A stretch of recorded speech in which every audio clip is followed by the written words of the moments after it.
Welcome, everybody, friends of Fair to Be. Today, I'm really excited to have here with us the new guest, who is Professor Adam Karremans from University of Costa Rica, Director of Lancaster Botanical Garden. Thank you very much, Adam, to be here with us. It's a pleasure, Daniela, and thank you very much for the invitation. I'm always happy to talk about my orchid projects and especially pollination. Yes, and also today is a special day because it's the World Bee Day, and I'm so happy to celebrate this day with you. Also because we're gonna talk about one of your books, which is on pollination, orchid pollination strategies. So basically, we will talk about two books you have done. One is about a new tropical subtribe of orchids, Pterothalids, right? Which is the richest group of orchids, like you said me before. And the other book is about on pollination strategies around the world. So orchid pollination strategies around the world, and is a book for a broad audience, so for general public, so not specifically focused on scientific, super scientific topics. So I am very excited to start talk with you. Firstly, I would like to ask you, have you been always passionate about orchids, and how did you end up with working with orchids? Yes, actually, I get asked about that quite often because I started in orchids at a very young age, and it's actually quite funny. I am now director of Lancaster Botanical Garden, but I started at the garden as a volunteer when I was more or less 15 years old. That's 20 years ago already. And the story of how I got to Lancaster Garden is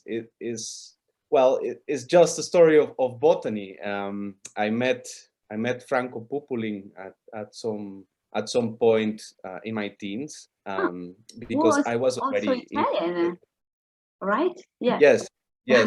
Franco is Italian, and he works for Lancaster Botanical Gardens and did so in the past as well. And at that time, I was living down in the Caribbean coast of Costa Rica in a town called Turrialba, and Franco was looking for a very rare orchid that grew. The type locality and the only known specimens of this species grew where I lived. And so, we talked, and he said, "Have you seen this orchid? Warmingia margaritacea, tiny little orchid with a small white flower." And I said, "No, I haven't seen it." And he said, "Yeah, Yes. yeah, a tiny twig epiphyte." And he said, "Have you seen this orchid?" And I said, "No, I haven't seen it." And he said, "Well, I'm looking for it, and I've gone several times to this area, and I need it for my studies. And can you look for it?" And a few months later, I found the plant, and wow. I took it to Lancaster. Yeah, it was incredible. I took it to Amazing. Lancaster. Franco wasn't there at that time. He was in New York. And when he came back, he sent me an email saying, come and work at Lancaster Gardens. And that's how I started as a volunteer. And I was 15 years old. I was still in high school. And that's what got the ball rolling. But I already had an orchid collection by then, and was already into trying to identify them. And yeah, I've always been quite of an orchid nut. It was for you like a natural call that arrived, Yeah. and yeah, amazing, amazing. True calling. So, and what about your books? What actually did it let you to make these books? Why did you decide to make these books? Well, okay, so let's talk about the Pollination book first. Firstly, yeah. So the Pollination book is a popular science book. It is written in a fashion, so it's based on scientific publication, but it is written in a language that is meant for a broader audience. Mm-hmm. The title is Demystifying Orchid Pollination, and the reason I use this title is because when I was doing my research for my PhD thesis with Barbara Gravendale in Leiden, Mm-hmm.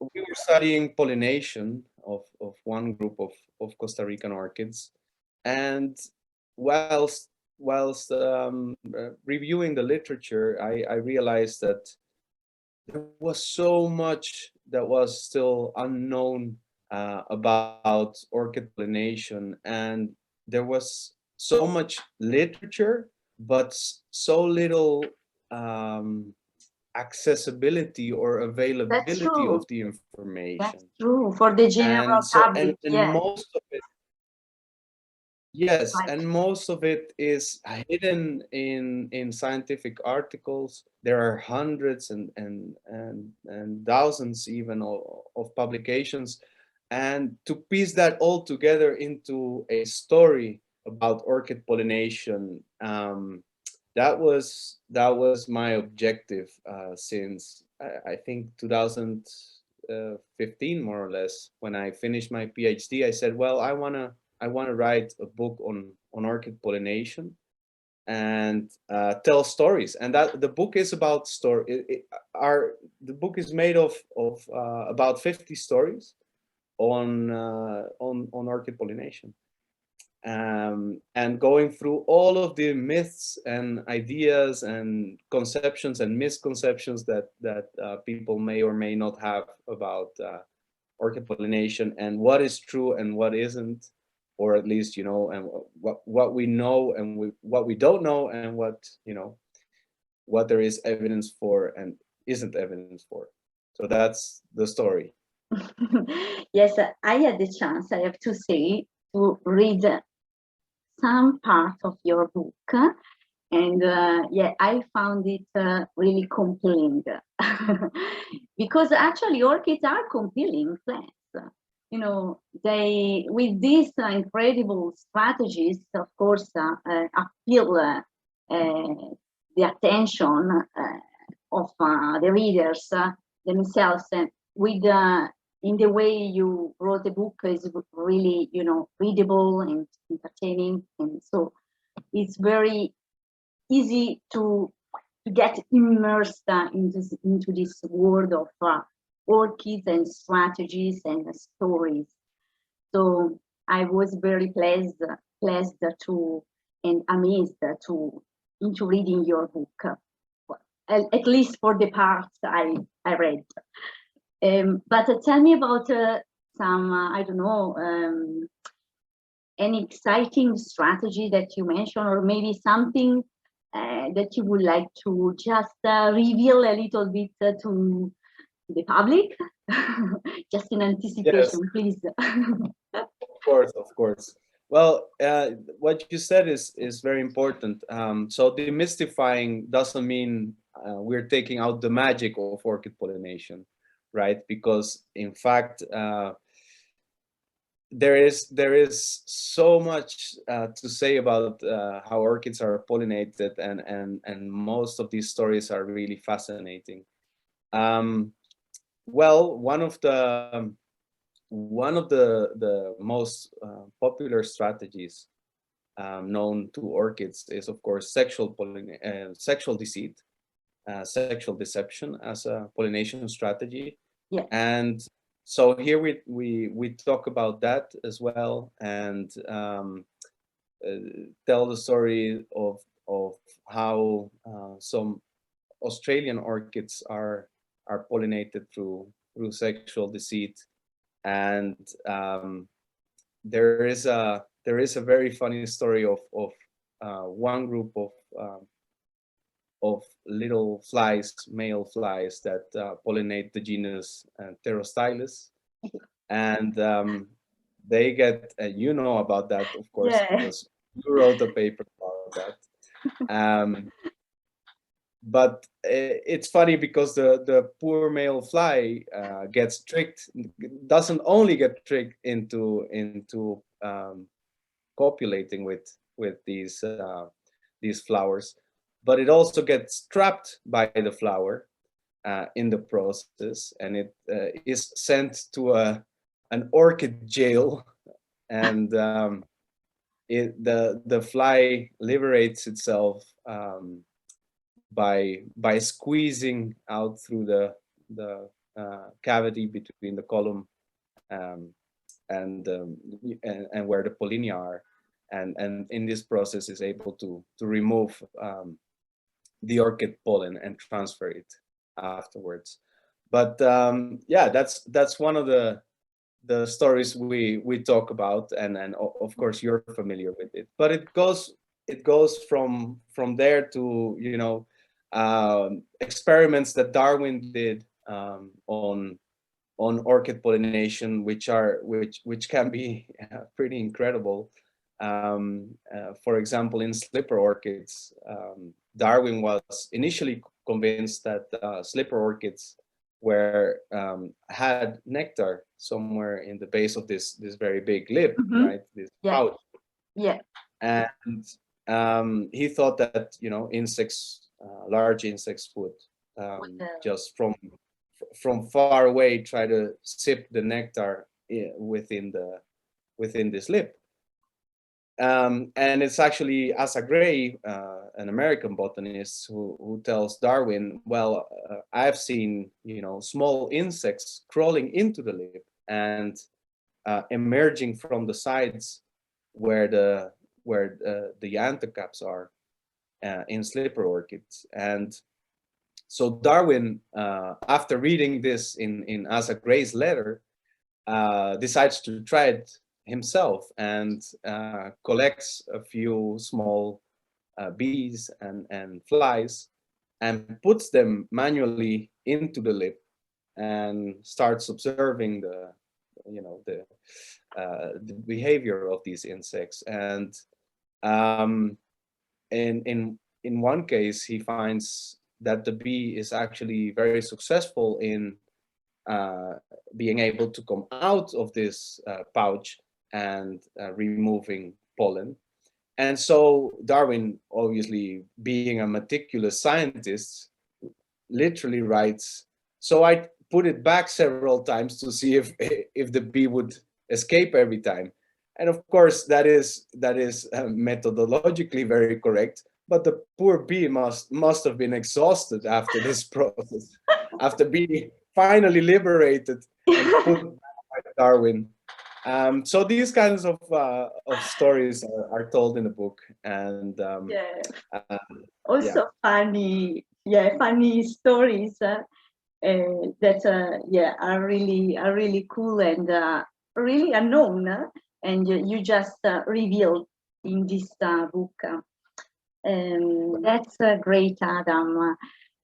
So now I'm very curious to ask you about the connection with these plants.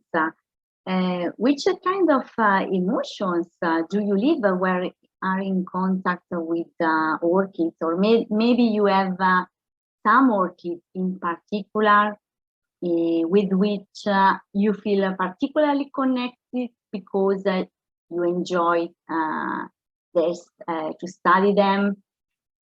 So yeah, it's a kind of more personal question, but I would like to know from you. Yeah. Yeah, it's a funny question, but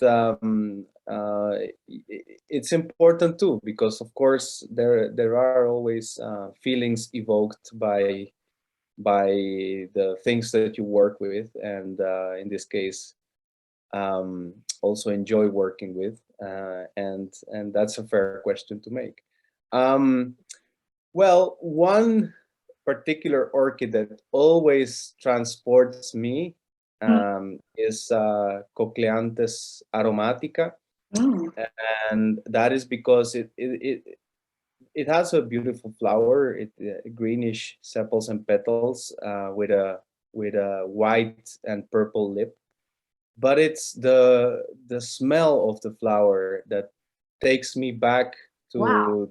to my youth. It really does, because it was one of the plants that my mom originally had in her garden when we lived in the Caribbean of Costa Rica. And every time it flowered, I was just amazed by this orchid. And yeah, Cochleanthus aromatica will always be in my heart. I never admit it because it's part of the Zygopetaline. It's a zygopetal, Zygopetal, and it's the group that Franco Pupuling studies, and I never admit I like them. Cochleanthus aromatica does really transport me. Yeah.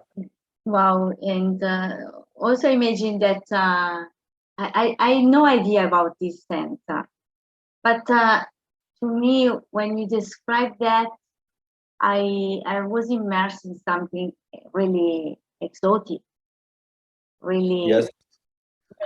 I had this feeling. I don't know if It is pollinated. Well, we are celebrating Bee Day, so it is pollinated by euglossine bees, Oh, by wow. male euglossine bees, collecting fragrances. And normally, orchids that are pollinated by those bees have very, very fragrant flowers, and this is one of those extremely fragrant. Yeah. Oh, fantastic. This is a really, this olfactory connection is so beautiful. Even though we cannot see, but it's something that we can feel. Yes, indeed. So, and what about the genus or maybe the species you said you talk about a case you most enjoy to study, right? You made already some example about, or maybe you would like to tell me more about that. Maybe something that is connected to the other book. Yes, Yeah. I was gonna say exactly that. I obviously, well, I like ecology and the interactions between orchid flowers and their pollinators, but my favorite group is obviously Pleurotalids, and I wrote a book about them. And I've most of my research, especially on taxonomy and systematics, has gone into Pleurotalids, and it's just such an amazing group. There's so much diversity and so much to be learned from them, and it's just a wonderful model group. And those are definitely my favorite orchids. And yeah, I'm happy. I'm happy we were able to publish that that first volume of Pleurothalids Neotropical Jewels book with several genera in it. That I have this book. Great, And great. yeah, it's visually compelling, amazing. The photos are spectacular, and and you can see these treasures popping up in front of you, and so it's really a book that you know, for people that want to enjoy pictures of orchids, is the best. Yes, Pleurothalids Neotropical Jewels is basically a celebration of the diversity of pleurothalids. They are absolutely amazing, and what we wanted to do is to try to bring together as many different species as possible within the book. So it's really useful for identification, determination of species. It's not a culture book, so there's no information about cultivation, but it is very useful for identifying your plants. And what we have done is we have tried to place most of the similar species together, so you can really easily compare the ones that you have with the photographs. And although Sebastián Vieira, who is my Colombian co-author, and I have taken most of the photographs included in this first volume. The fact is that we were lucky enough to be able to count more than 100 contributors in the pleurothalid community, and we are very happy and thankful for that, because that really allowed us to cover the genera as best as possible, with photographs from almost every country in Latin America where these plants grow. So if we want to buy your books, where are we gonna find them? And when, for example, the one on pollination is not yet available, right? Yeah, so, okay. The first volume of Pleurothalids is already available. You can go to my website, adamkarremans.com, and you can buy it there. We can send it anywhere in the world. So we put then in the description the information about your website. Yeah. Okay. Yeah. And that's volume 1. Volume 2 is in the making right now, and we hope to have it published either late this year or beginning of next year. And that will be, I know all the Pleurothalid fans are going to go nuts, because this second volume is going to include Lepantes, which is a huge genus. Wow, so it's going to be enough, 2 volumes? They're going to be enough? Oh, no. This is a 4-volume project, but this second volume will include Lepantes for sure. We're already quite ahead in the making of this second volume. And it's gonna be amazing, because there are hundreds of photographs of Lepante species. So sit tight and forward.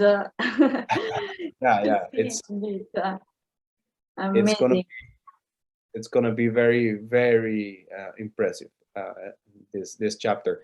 Of course, I didn't do it alone, and Sebastián Vieira helped me, but also my colleague Diego Bogarin and Sebastián Moreno, who are Lepantes experts as well.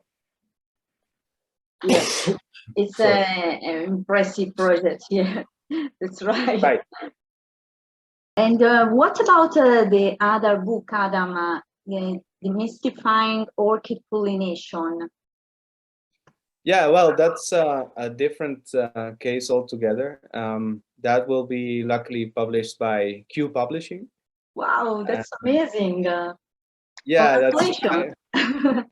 thank you. I'm really excited about that. And this is as I said, it's a popular science book, so we were thinking of making it available to a broader audience, and of course it has a broader interest, and yeah, we're really happy, and finally the book is finished. So I mean I finished the writing already and handed it in.